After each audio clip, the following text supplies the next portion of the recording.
Hey guys, don't worry, it's just a break. Everything's okay. Move along. Oh, by the way, this is a very dark craft, so if you got some younger viewers, you might want to screen it first. Anyways, enjoy the show! Welcome back to Creatures, Caverns, and Crafting. Today I have a dollar store sandcastle kit, and with the end of summer coming so close, I thought we would repurpose this and put it to something better use. So I will be trying some new paint on this project, maybe some new techniques, so stick around and see what we can come up with. I'm first going to start off by taking some fine sandpaper and just going all over the pyramid. Now remember, this is very smooth plastic, so we want to rough it up so the paint adheres. Now once we've went over it with sandpaper, we're going to take some Dawn soap, some warm water. We're going to go ahead and give this a good scrubbing. We want to remove all the debris. If you go and apply paint to this while it still has those bits of plastic on it, it could be a mess. So just go ahead, scrub this down really nice, let it dry, put it outside if there's some sun out there, and once it's good and dry, we can go ahead and start putting paint to it. I'm going to take about 1 inch to 1.5 inch piece of foam, and what we're going to do is just cut across diagonally, as you can see here where I've marked it. And what this is going to do is this is going to serve as an entranceway to our pyramid. So let's go ahead and cut this. And here we have the two pieces. Very simple cut. And it should just line up perfectly with the pyramid, like so. And of course we're going to want to center this the best we can. Looking good. And of course we're going to go ahead and take a little hot glue and adhere this to the pyramid like so. I'm going to use some hot glue because it's instantaneously, and it is pretty strong. If you use something like E6000, that could also have a chemical reaction and eat through the foam itself. Same thing with super glue, so either white PVA glue or super glue would work best for this. Next we're going to take a wood craft stick, and we're just going to put a bead of glue on it like so, and that's going to act as our entranceway door, and just center that up like so. Alright guys, we'll just let that dry and we'll move on to our next step. I'm going to take some modeling paste and just put this over the foam core and the craft stick. This is just going to give me a better textured look. Now if you don't have modeling paste, you can use like balled up foil and go over that foam core. That'll give you a nice texture as well. You're going to let this dry, and if you need to, you can also apply a second coat. Now I'm going to take some foam core and I'm just going to trace out the pyramid like so. The foam core is going to be my base, but I want to be upfront and full disclosure. Foam board can warp, especially when you're applying a lot of glue and stuff. So if you want to do this with like some MDF, maybe some hard cardboard or something, I would go ahead and try that. I'm going to go back over this with some Mod Podge on the back and maybe even add a tile just to keep things straight. I'm going to take some wood glue and I'm just going to start to spread this, and I want to keep this within the trace out that I did with the pyramid. Now you can use a little water if it's too thick. And once we have that nice and evenly spread, we're going to take some air dry modeling clay, and I'm just rubbing it here, getting it kind of flexible. It can be a little stiff at first, and we're just going to take some pinches of this and just start spreading them out within that traced out area. Now the glue is going to make sure that it sticks to the base itself. Now if you don't want to do this on the foam core, you could use this on like some wax paper. It might be a little bit easier on the wax paper, but I'm just going to go ahead and start putting it onto the foam core. Now here I'm just taking some water and smoothing things out, and don't worry too much about the edges right yet. We're gonna fix that here in a moment. And to get things nice and flat, I'm just going to take a beggar's rolling pin, and I have put some water on this just to make sure that things don't stick. I'm just going to kind of flatten this out like so. Sorry, I don't have the best camera angle on this, but you guys get the point.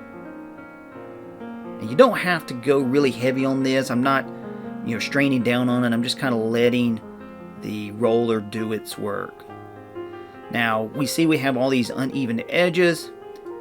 Easy peasy. We're just going to take a knife like so. You can use a sharp edge, whatever you have. And we're just going to kind of cut down the center like so. And we're just going to do all the other sides.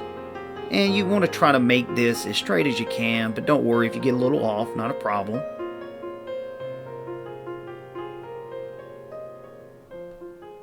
And there we go, we have our 4 corners. Let's go ahead and remove the excess. Now for the moment of truth, I'm going to go ahead and smooth this out just a little bit more.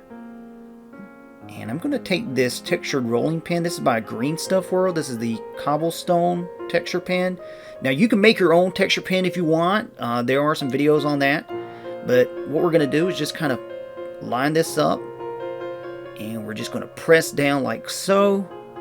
And we're slowly going to start to roll this out onto the foam. Excuse me, the clay.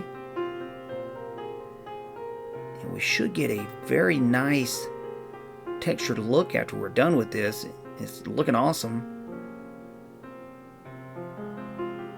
And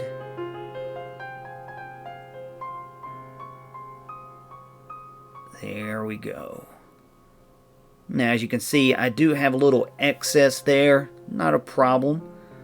We'll just take our knife and cut that out.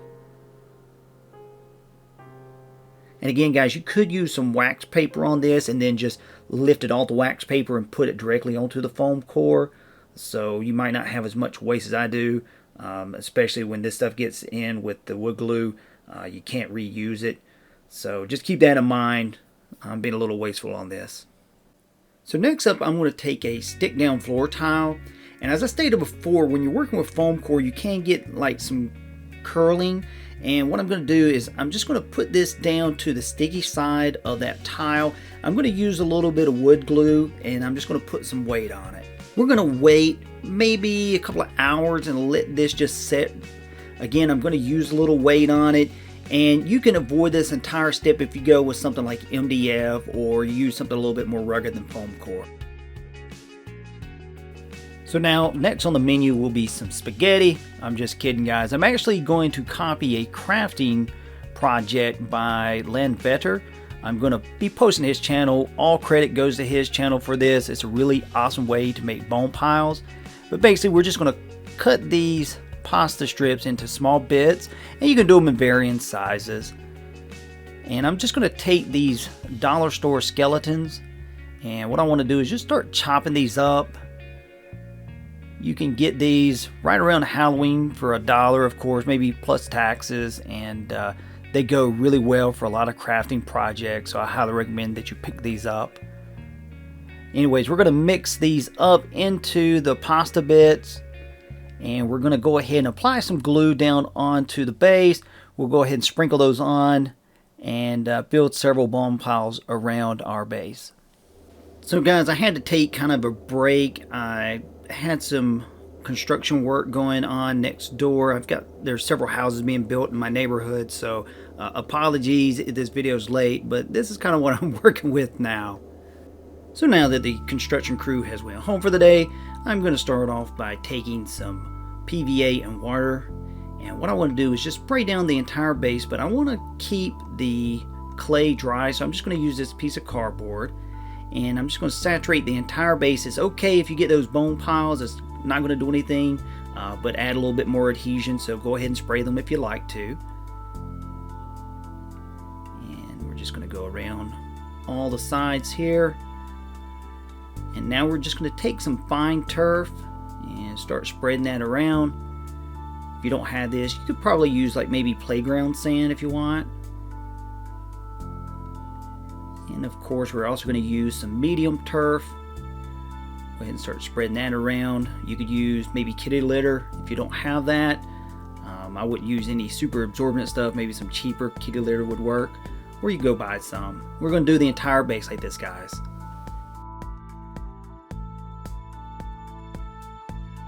I'm going to move on to painting, and I'm using a chocolate brown for this and an airbrush. You don't have to use an airbrush, guys. You can do everything by just using a brush and maybe thinning it down with some water. I don't want to discourage anybody from doing this craft seeing me with an airbrush gun. Now we're going to go ahead and apply some base colors. Use a screaming skull on the bones and a gray on our clay. Again, we can build that if we need to, apply several layers. And then we're going to allow that to dry and apply a black wash to our clay, a sepia wash to our bone pile. Now we're going to go ahead and dry brush things. I'm going back over with the screaming skull on the bone pile, the light gray and the suede over the clay base. And once that's dry, we're going to finish with some pigments. Here I'm using a natural umber and a burnt sienna.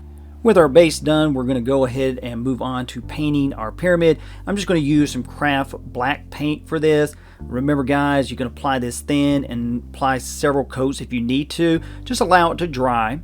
And then we're going to apply our secret weapon, which is black 3.0. And when you're applying this, guys, you want to be very patient. Put it on very thin, allow it to dry, and this is about 2 coats after it's dry for 24 hours. Let's take a look at it and see what it looks like on the table. In my nightmares, I dream of an unknown place. It exists in all times and all realities. It is an evil place, a place of sacrifice and forbidden power. It smells of rot and ruin. I consult the oracle and make offerings to the gods, but my nightmare persists. My waking moments are filled with dread, and I loathe to sleep. However, sleep comes no matter the tonics I take to stay awake. I would end myself if not for fear the nightmare would meet me in death. I am called to the Black Pyramid within the void. Either I go, or it shall come. Ka-Event waits at the Black Pyramid within the void. Always patient, always hungry. Ka-Event waits at the Black Pyramid within the void. Hey guys, that's a wrap for this week. I had a little bit difficulty doing this video with the construction going on, and unfortunately that's going to be going on for the near future. I will do my best to get these videos out on time and try to give you the good quality that you're expecting. However, I do have to bear with equipment backing up and shouting, stuff that comes with construction. It's a good thing. I'm glad people are moving in. I'm glad to see new homes, but you have to kind of deal with what you got to deal with. Anyways, big shout out to Landvaettr's channel. I'm going to leave a link on those bone piles. He does an awesome job. He also has a lot of tutorials. Guys, check his channel out, and if you haven't subscribed, please do. He even makes the bone piles without using the dollar store skeletons. It's amazing. Really good stuff. You gotta check it out. This video was a little dark, but I wanted to try something different. I've been speaking with a few people, and they want a little bit more narration, so I thought I'd try it out. Let me know what you think. Again, this is a little bit more dark, like I said, maybe getting ready for Halloween. Just thought I would try something out. Guys, y'all be safe. Take care. I hope you, your friends, your family stay safe. We'll catch you next week. Goodbye.